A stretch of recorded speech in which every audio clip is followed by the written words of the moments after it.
Hey guys, this is Felix from Geek Legacy, and we're here today at San Diego Comic-Con 2016, and I'm here with Paul Francis, the art director of Chronicle Collectibles, and we're here to talk about some of his company's products today.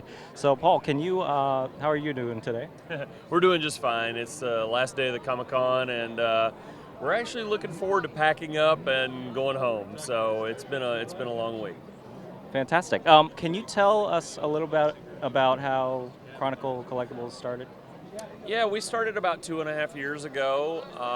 My partner collected original film memorabilia at the time, and I was actually going out and sourcing memorabilia. And one day we just were having a conversation how we could monetize his collection. And other than opening a museum, we said, well, let's make prop replicas, which I'd been doing for about 15 years. So it was just kind of the natural progression to the relationship.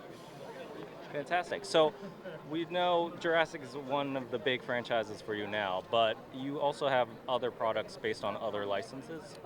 What other things do you actually do? Yeah, I mean, we have quite a few licenses right now, and I don't want to forget any, but we have Conan and RoboCop and Flash Gordon and Stargate. But Jurassic, and Terminator Genesis, which is big. But having the third or fourth largest film franchise in movie history feels really good, and we're kind of the exclusive in our division. So you won't see high-end Jurassic Park, memorabilia from another company. Fantastic.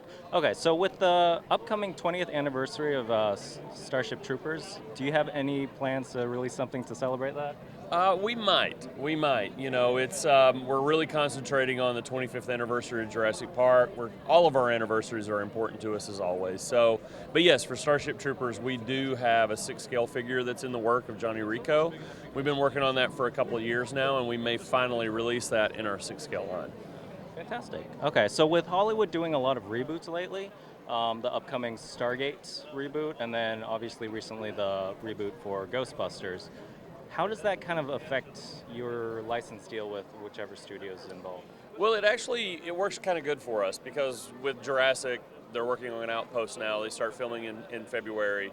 So our licenses usually all are about 2 years. So the licensor wants to see what you can get done in 2 years, how much royalties you pay in 2 years. And if you perform, typically they just roll it over. So they'll just roll it over to another year. Sometimes you have to pay another guarantee, like with Stargate. We had to pay another guarantee to extend our license for 2 more years. But with MGM, they love the Stargate pieces that we've done so far, and they've told us that we'll have the first right of refusal for the movie props for the new film. So that puts us in kind of a great position. It's the same thing with Universal. When Outpost comes out, we're the current licensee, so we should get preferential treatment, hopefully, when the new film comes out. Okay, good to know. So, back to the big business with Jurassic. So, after acquiring the franchise pretty recently, since Jurassic World, right? How has the reaction from both the studios and the fans how do you feel about that, I guess? Oh man, I'm super excited about it. I mean, it's the only way to say it, because when we did the bust, it was something that we had. It's been floating around for 20 years, the male bust. And when we put it out, it sold out in about 30 days. And we said, well, that's pretty cool, But then when we did the breakout Rex, it kind of changed things, because now we've done something that's completely new. It's completely our own. It's not Stan Winston. And we just wanted to prove that we could do something. And I wanted something very dynamic. I wanted her coming through the fence. And then we said, well, are we going to build the fence? Or are we not going to have the fence?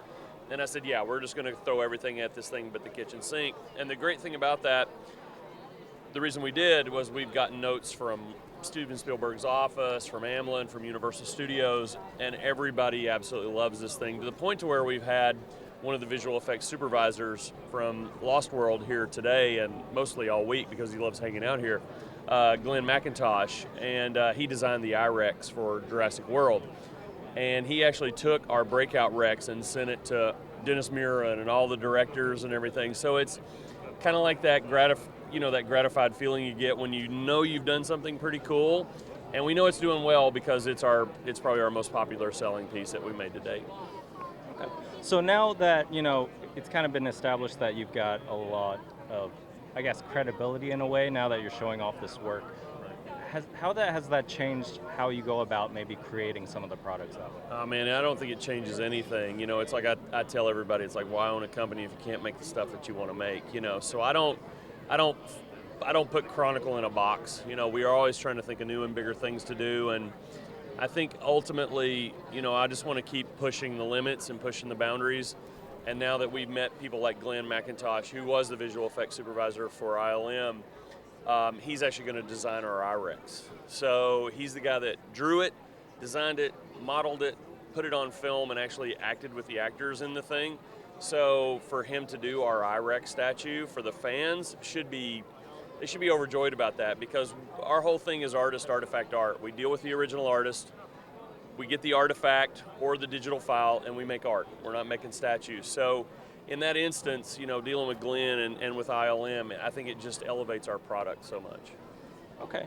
And in regards to all of that, can you, like, out of some of the pieces here, what are some of the more unique ways of producing, like maybe the Breakout Rex or the Raptor bust and such? Yeah, I don't think there's anything unique. I mean, it's everything's pretty much made the same way. I think what we try to go about is how you create that dynamic scene and how much do you put into it. So what we try to do is little things like with the Owen and the Blue, they're standing in the IREX footprint, and people don't realize that until you point it out to them, you know, or the fact that the Breakout Rex is actually coming through the fence and it's the shape of Isla Nublar is the shape of the base, you know. So we put little things in there, like almost like Easter eggs for people to figure out, you know.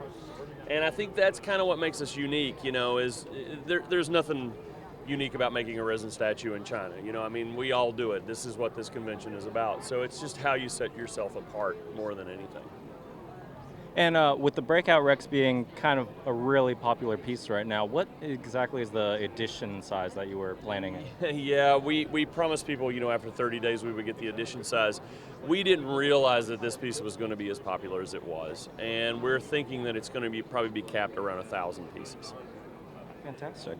And can we expect to see more of the iconic moments from the film in this sort of scale that the Breakout Rex is in? Yes, absolutely. We are, for Jurassic World, my idea is to do the IREX and the T-Rex from Jurassic World with the little raptor jumping off the T-Rex onto the IREX, but we'll sell them as a separate set. So when you buy the set, the street scene will actually pair together.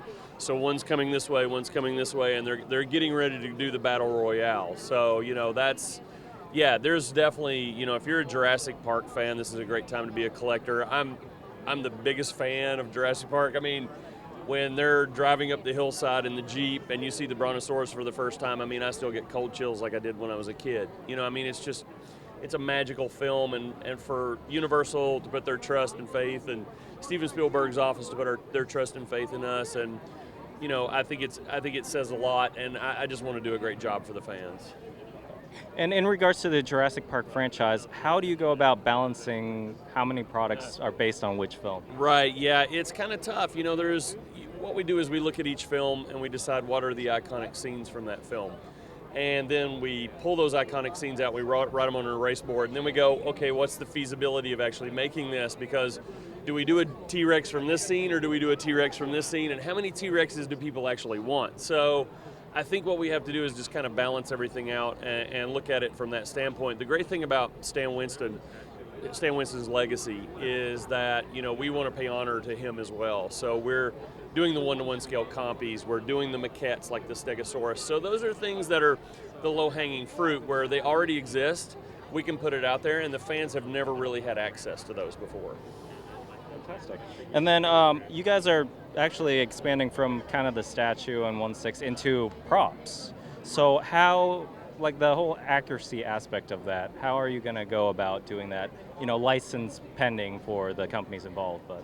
Right. Yeah. It's kind of great that we have fans who have built props over the years. So the two props that are in the case here were built by a company called Palmetto Effects Group, and I actually sculpted the goggles for this company years ago, and it was just a fan project that we did.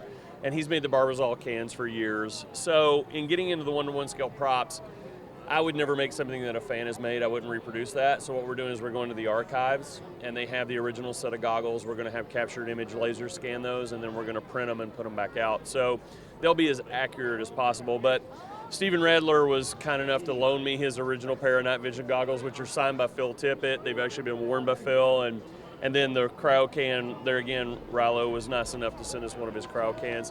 Just placeholders, and then we're going to make them as accurate as possible. And we're also doing the Hammond cane as well, but it's being purchased by another company. We're doing 1,000 Hammond canes, and those will be sold by a third-party company. So.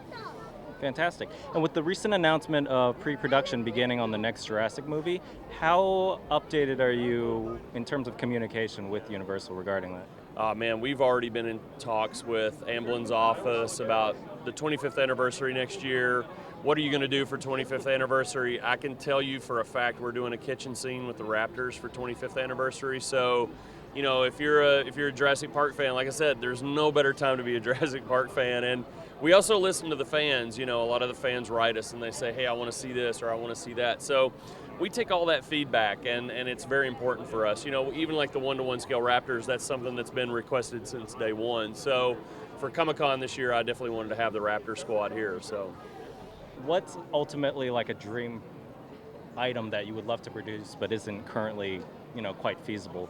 Oh man, I mean, I would love to make the Jurassic Park Explorer. You know, everybody, since we've done the breakout Rex in 1/25th scale, I really wasn't thinking about it when we did it because I think one of the model kit companies had made it in 20th scale, so it doesn't really fit with our breakout Rex, unfortunately. So I think ultimately I'd love to do an Explorer.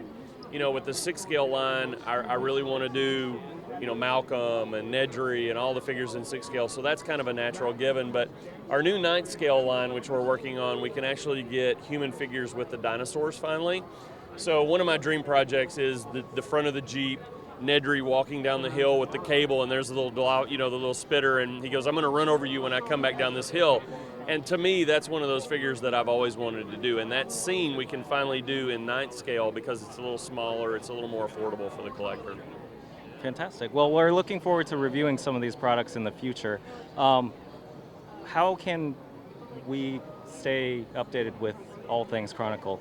Yeah, just go to the website. It's chroniclecollectibles.com.